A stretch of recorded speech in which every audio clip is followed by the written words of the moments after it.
السلام علیکم ورحمۃ اللہ وبرکاتہ۔ النہوض للرکعۃ الثانیہ، دوسری رکعت کے لیے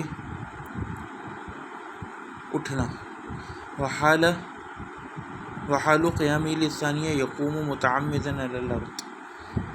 اور نبی کریم صلی اللہ علیہ وسلم کے قیام کا یہ حال تھا کہ جب وہ دوسری رکعت کے لیے اٹھتے تو اعتماد کرتے ہوئے تعمد کرتے ہوئے زمین پر اٹھتے، جو ثبوت ذالک عن رسول اللہ صلی اللہ علیہ وسلم، اور اس کا ثبوت رسول اللہ سے خود ہے۔ وَيَعْتَمِدْ عَلَى يَدَيْهِ عَلَى الْأَرْضِ، وَيَعْتَمِدُ عَلَى يَدَيْهِ عَلَى الْأَرْضِ، اور وہ اعتماد کرتے اپنے دونوں ہاتھوں پر زمین پر رکھ کے، لما فی صحیح، جیسے کہ صحیح میں آیا، عن ابی قلابہ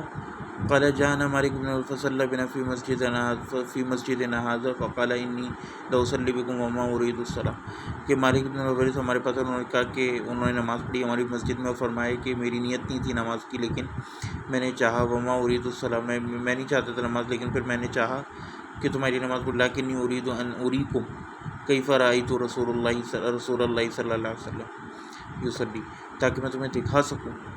کہ رسول اللہ کس طرح، کہ میں نے رسول اللہ کو کس طرح نماز پڑھتے ہوئے دیکھا۔ قال ایوب، پھر ایوب کہتے ہیں فقلت لابی قلابہ، پھر میں نے ابی قلابہ سے کہا کیف کانت صلاۃ،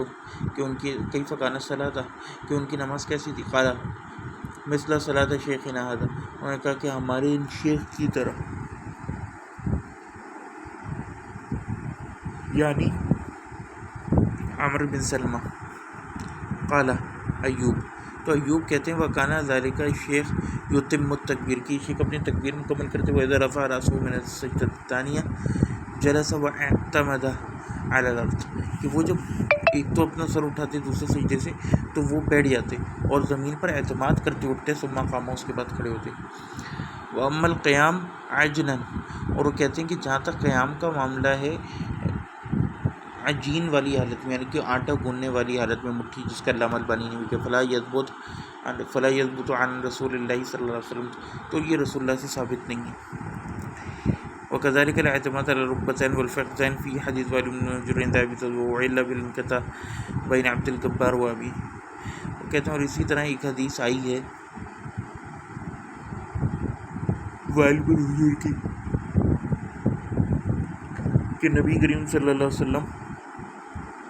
اپنے رکبتین اور فخذین، یعنی رانوں اور رکبتوں، گھٹنے پہلے رکھتے، ان پر اعتماد کرتے ہوئے اٹھتے، یعنی کہ ہاتھ پہلے اٹھا دیتے اور پھر گھٹنے آخر میں اٹھتے، ان پر زور دیتے۔ یہ ابو داؤد میں آئی ہے، لیکن اس میں انقطاع ہے عبد الجبار بن وائل کا اپنے والد سے، لیکن جیسے کہ ہم نے مختلف جگہوں پر ڈسکس کی کہ عبد الجبار کی ان کے والد سے روایت سما پر معمول ہوتی ہے، وہ علت اس میں نہ تخلیق اور مخلوق اور اس کا ایشو ہے دوسرا اس روایت کے اندر، بہرکیف کیونکہ وہ روایت نا پہلے ہاتھ رکھ کے جانے والی، وہ ویسے بھی صحیح نہیں ہے، اسی کے اندر ہی بھی ہے۔